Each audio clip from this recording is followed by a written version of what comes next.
Timpsons is one of the most recognisable brands in the whole of the United Kingdom. With 2,000 stores, they have a presence on every single high street across the United Kingdom. They employ 6,000 people. And what you might not realise is 10% of those are prison leavers. 1 in 9 of our colleagues is someone with prison experience, so that's 650 colleagues, something like that. But I'm sure there are more. It's a remarkable statistic, and James explains to us how they actually teach people how best to rob them. There are ways of stealing money from us, so we might as well tell our colleagues this is how you do it, so they know that we know. Timpsons was started in 1865 by shoemaker William Timpson and his brother-in-law Walter Joyce in Manchester. To give you an idea of the legacy Timpsons has in the UK, it was listed on the stock exchange in 1929. 150 years on, it has over 2,000 shops across the UK, with brands including Johnson's The Cleaners, Snappy Snaps, Jeeves of Belgravia, The Watch Lab and Flockins. Today I'll be talking to James Timpson in one of their flagship stores and chatting a bit about his new book, The Happy Index, which looks at upside down management. And we speak about the rules of success of a business that has seen itself go through 2 world wars, a pandemic, and the changing nature of the high street to create one of the most endearing brands in the United Kingdom. You just know. When you've been in the business a long time, you just sort of know.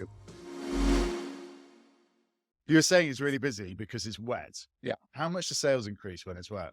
Well, it depends what time it's wet. So Yeah. people leave work. People leave home Yeah. and they're sitting on the train and it's bright sunshine and they're coming over London Bridge Yeah. and it starts chucking down with rain. We'll sell a lot of umbrellas. And then what happens to shoe players? When you look down here, there's loads of shoes down here. If you came here in the summer, you wouldn't have that at all. Yeah. Because in the summer, people wear much lighter shoes, but we want rain because it rots shoes and people wear heavier shoes. The perfect weather Yeah. is actually, it snows in the morning, people grit the roads with salt and grit, Yeah. and then the snow goes by the afternoon. That's our perfect weather. But you'll never get a retailer saying they've had perfect weather. Perfect weather for a cobbler. Yeah, there's always something else that will be. And you've just written this book, Happy Index. And one of the things that you're most known for, that you talk a lot about, is employing offenders and so on. When did you first employ an offender, and how much of their workforce do they make up now? So to give you the facts, we've been employing people in prison for 22 years. 1 in 9 of our colleagues is someone with prison experience. So that's 650 colleagues, something like that. But I'm sure there are more. You don't forget 1 in 4 adult men in the country have a criminal record more than a driving offence. Wow. So, Did not realise that. Yeah. so every street you walk around, every supermarket you shop in, there are people there, but they haven't told their employers. And it's worked really well for us because we've got loads of amazing people. But when did you first hire someone? When did you first think this is a good strategy for recruitment? This is a blind spot that everyone else is missing. Well, first one was luck. I went on a prison visit. Yeah. And the young guy showed me around. It was a young offenders prison at the time in Warrington. Young guy showed me around, Matthew. Thought he was brilliant, but he couldn't get a job when he was out. And so the phone's going. Couldn't get a job when he was out. And so I just thought his personality was fantastic. I thought he was a really nice guy, 19 years old, never done anything wrong before. So I gave him a job. Yeah. When he left prison, and he's still with us today. So I thought we're going to get a few more Matthews. Made a lot of mistakes. Worked out how to do it. Took me about 3 years to really suss it out. Yeah. Then I started opening up training academies in prison, and then I started helping other companies employ people from prison. It went on from there. How did you find starting the training academies in prisons? Were they resistant at first, or? It was bloody difficult. So the first one we did was Liverpool, which was a challenge in itself because Liverpool's always been a pretty tough jail. But I was lucky that the governor was really on board, and it was his last governor post before he retired, so he wasn't too worried about getting told off. And he saw it as a way of to change the culture of the business. So Liverpool was the first one we did, and that worked actually really well. And then I did Wandsworth, disaster, Right. because the culture at Wandsworth, not for the people who live there, the people who work there, was just not helpful. And everything we tried to do, barriers and barriers and barriers. So I ended up closing that one. Then I opened up a photo one in a women's prison in near Wakefield, and so now we have we wind it on 15 years from when we first started opening the academies. We've got 3 in Thorncross prison in Warrington. Yeah.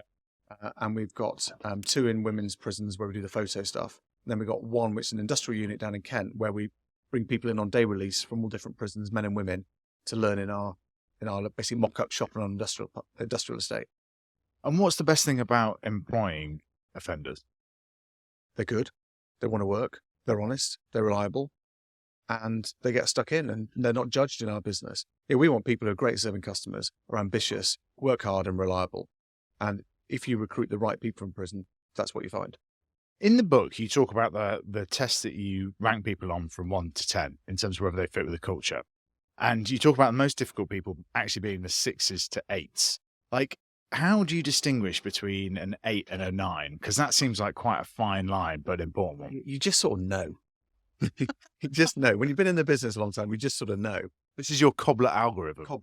Because our colleagues know that they only want to work alongside people who are as amazing as they are. Yeah. And, when we ask our colleagues here today in the shop, they don't want to work with people who are unreliable, grumpy, bit lazy. They want to work with people who are up for it.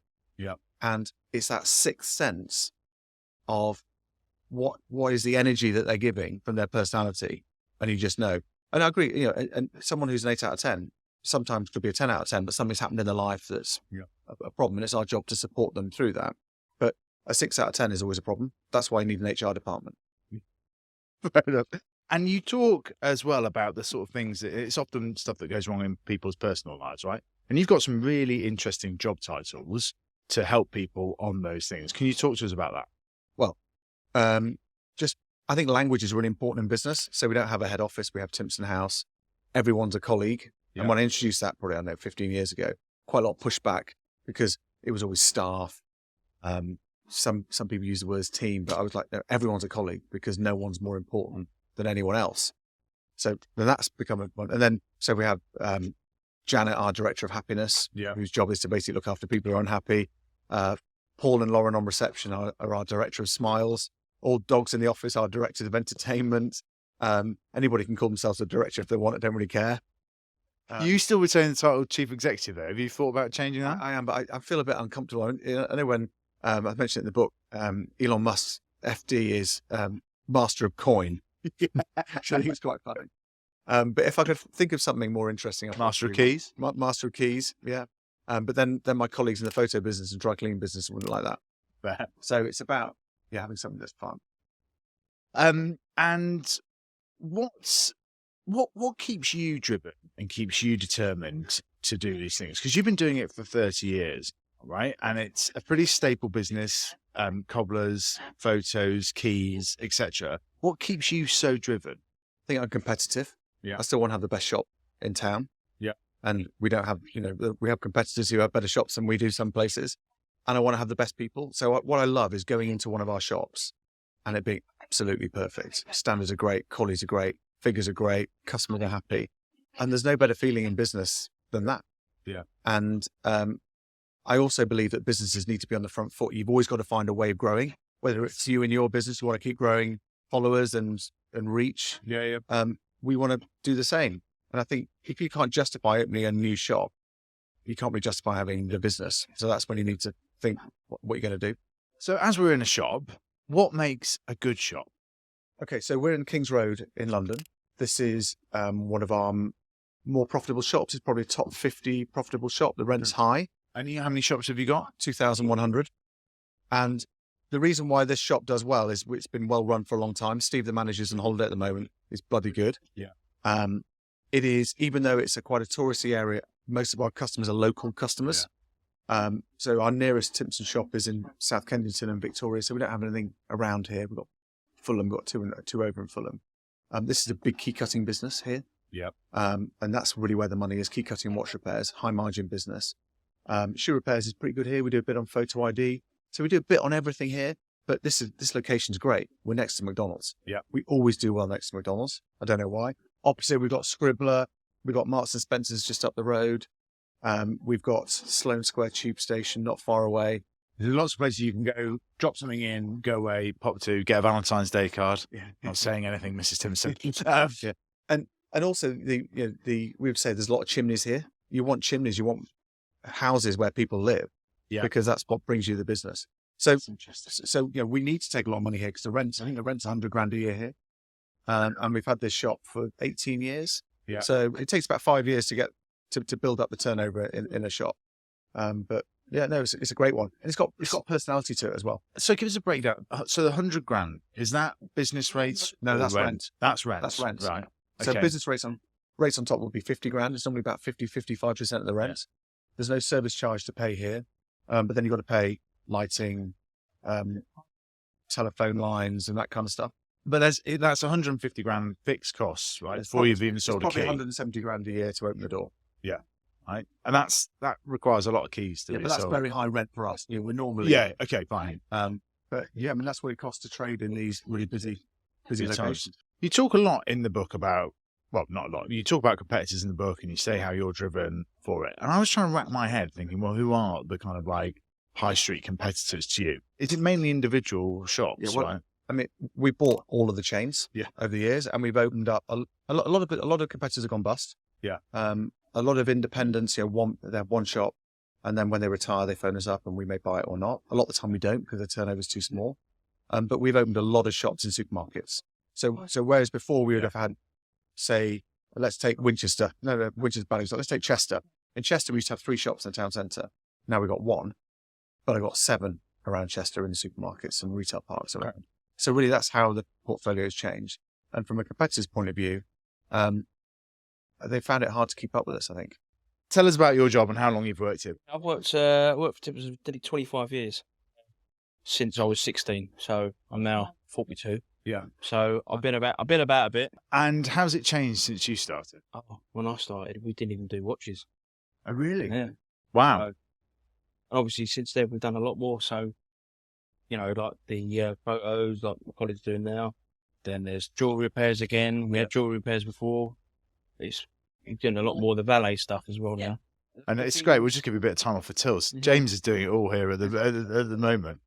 And how long does it take to learn how to cut a key? Well, it all depends on how. Well, you could do it in weeks if you're really, really clever. Yeah. Or if you're not so Quite a clever. technical Well, skill, though, right?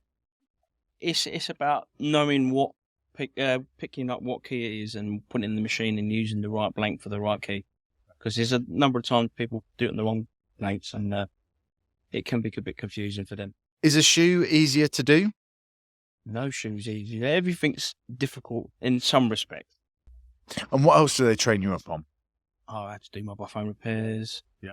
Passport pictures. I didn't know you did mobile phone repairs. We don't do as many. Not as many. We don't do as many as we used to do.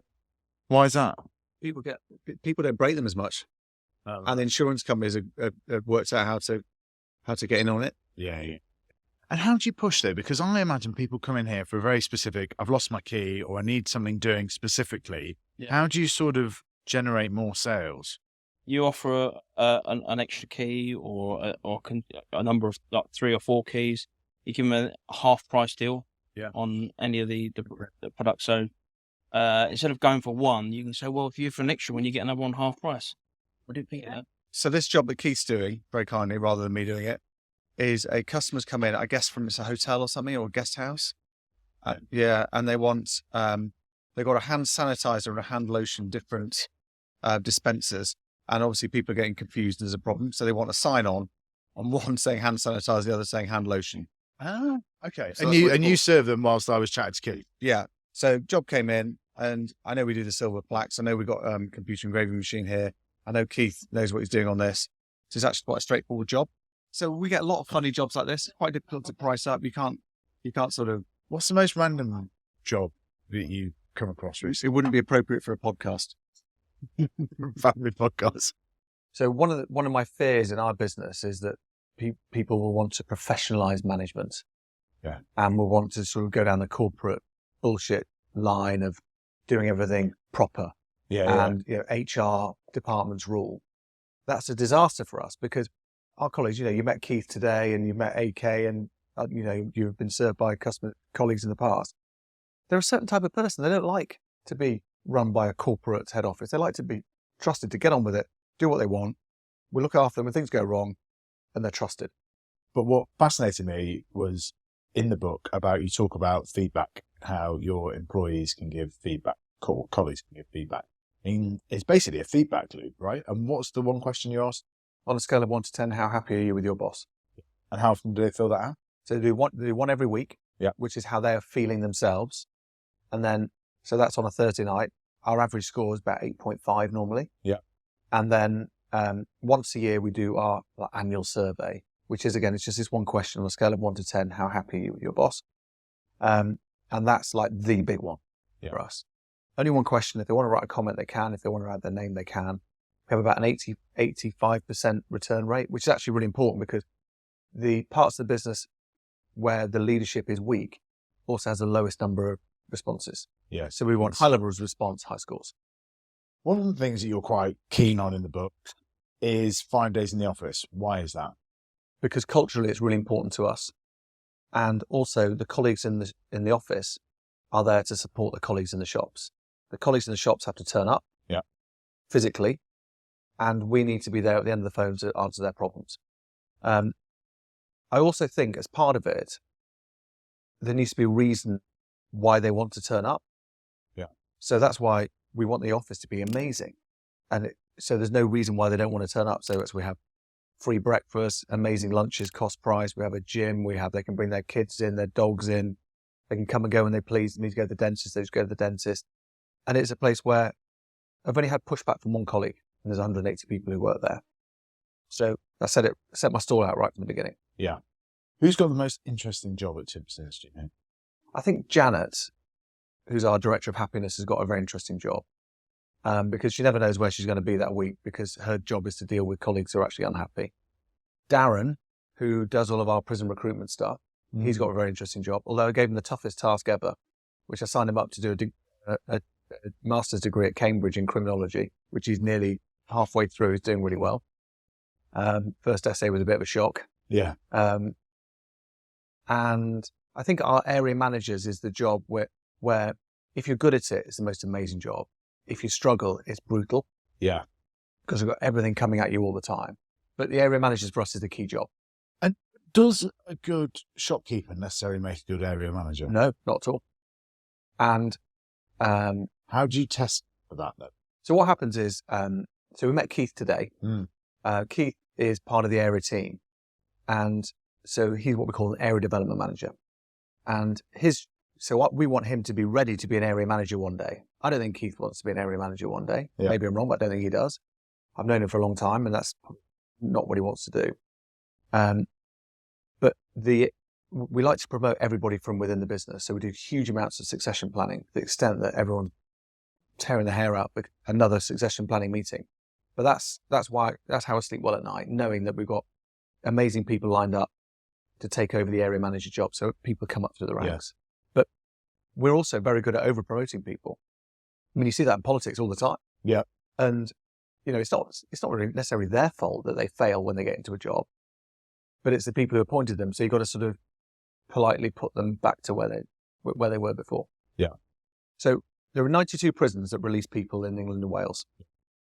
And there was a problem that the governors of the prisons often had very few connections with local businesses who would take people on. And also, they just weren't commercial people. They're not commercial people. And that was one of the big barriers to helping people get jobs, to develop this culture of employment in the prison. So my idea around employment advisory boards was to get a local business person to work alongside the governor, recruit some local business people, Chamber of Commerce, that kind of thing. Mm-hmm. And they all work together to help develop a long-term culture of employment in the prison, because governors move around and want this long-term culture, to help prisoners get job ready. That's the nuts and bolts of, right, we need an employment hub, and we need access to the job sites and all that kind of stuff, and get them ready for CVs and stuff. And then the last one is link them up with employees on release. So did a trial in the Northwest, basically I tapped up my mates to chair these boards. They said yes, got it going, worked out what the problems were along the way. Then we got the money to have a prison employment lead in every prison. Yeah. And a banking and identity administrator. Right, okay. To help people get their driving licenses, all the documentation you need to really function now when you're released. And we've gone from 14% of people leaving prison, getting a job within 6 months, 4 years ago, to now 33%. Wow. So it's been dramatic. Yeah. We've been helped by COVID, the employment situation in the country, but it's been dramatic. we've talked about the challenges in the high street. Do you think that you could be doing more, scaling more? You know, you were top 10 biggest paying taxpayer in the UK last year. Like, how do you think, okay, well, I could do even more? Well, if you read the book, what you sort of see, there's still lots more we want to do. Yeah. And, for example, we're growing our vending business. We're growing our photo online business. So basically order online, collect in store. That's a big growth for us. 80% of our online orders are collected in store. Our vending business, we're the biggest vending company in the country, our photo booths and photo ID booths, automated key cutting machines. So we want to go into Europe on that. We've got we've got a hospitality business. We bought a couple of hotels in France. We want to do more on that. So basically, there's no real sort of specific strategy. I'm opportunistic, but I believe you've got to keep growing. Yeah. And we're a business that we make really good money, but I want to invest that money back into the business. Our general strategy on technology and new things is to be a follower, not a leader. I always think that the leaders lose money, and I want them someone can pay to work it out, and then we'll just come in behind and pick up the easy wins. The way I think it could help our business is sort of on improving service, because a lot of our business is repetitive. So when we're in our shop today, customer comes in wanting a key cut. It's actually a specialist knowledge, that key. So we'd phone up the key center and ask the question. Yeah. Actually, that would be one. How do we do it? Bang, done. The AI tools will tell us. I think there's a lot around. I don't worry that people will be able to get their shoes repaired by robots in the middle of space. I'm not worried about that. And I still think personal service will be valued. Which of the brands, British brands, do you admire that you think do a good job? I love Richer Sounds. I love Greggs. I think Greggs are fantastic. They're really on the front foot at the moment. You may not have heard of Albert Schloss. No. A more northern business. I'm quite a fan of family businesses. I like the sort of ethos of family businesses. If you look abroad, I love Southwest Airlines. Can you talk to us about Parkinson's law? That was one of the most interesting bits of the book, I thought. So my dad told me about this book, and by Parkinson's, I think it's 1953 or 1958 or something. And he has these bizarre chapters, one of which is around how to host a great cocktail party. Some of the language would not pass any politically correct test at all now.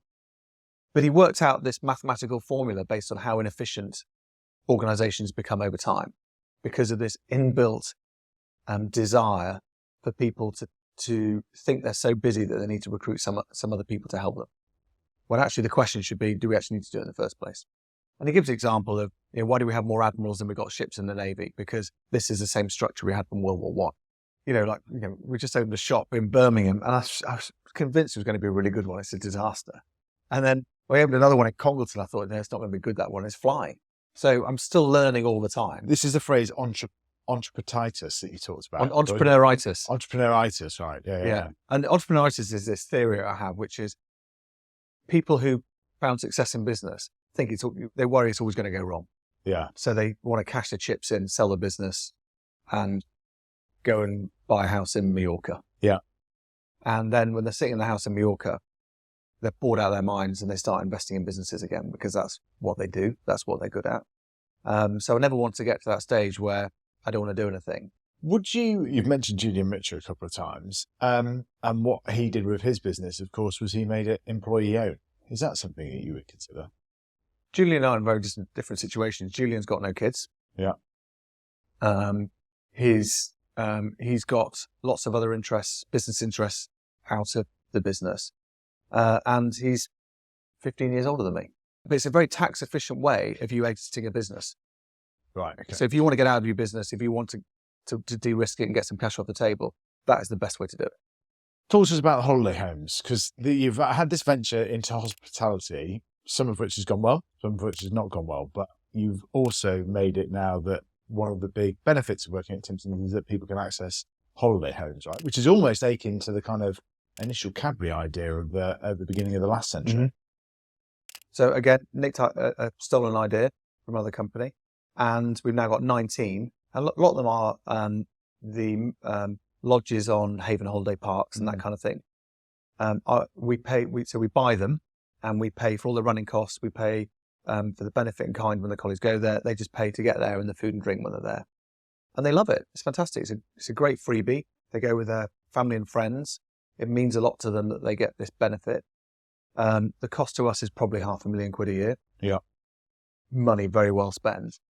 I love the book. I thought it was brilliant. There was a bit in it I thought, I'm just not sure I believe that. Where Go on then. you say you've never had an argument with your dad. Never And had you an argument. work with your dad. But then surely there must have been. But my dad's amazing because in the earlier days when I was learning everything, and I hadn't done these things before, he was very much, well, if you want to try it and see what happens, you'll learn. Yeah. And if it worked, great. And if it didn't, stop doing it. So, but there's never, because you sit on the board together, there must be disagreements. I honestly cannot think of one disagreement. Yeah, we're interested in different things in the business. We have different styles slightly in the business. But our values and our ambitions are completely aligned. You teach your colleagues how to rob you. Yeah. Why? So one of the biggest issues in any retail business is theft, mostly from customers. In our business, there's not really anything to nick. So our biggest issue is colleagues. So we try and help them if they have financial problems. So don't take anything from the till. Come talk to us. We'll lend you money. We'll help you through all the various issues you've got, which most colleagues do really successfully. But there are ways of stealing money from us. And so we might as well tell our colleagues, this is how you do it. So they know that we know. Yeah.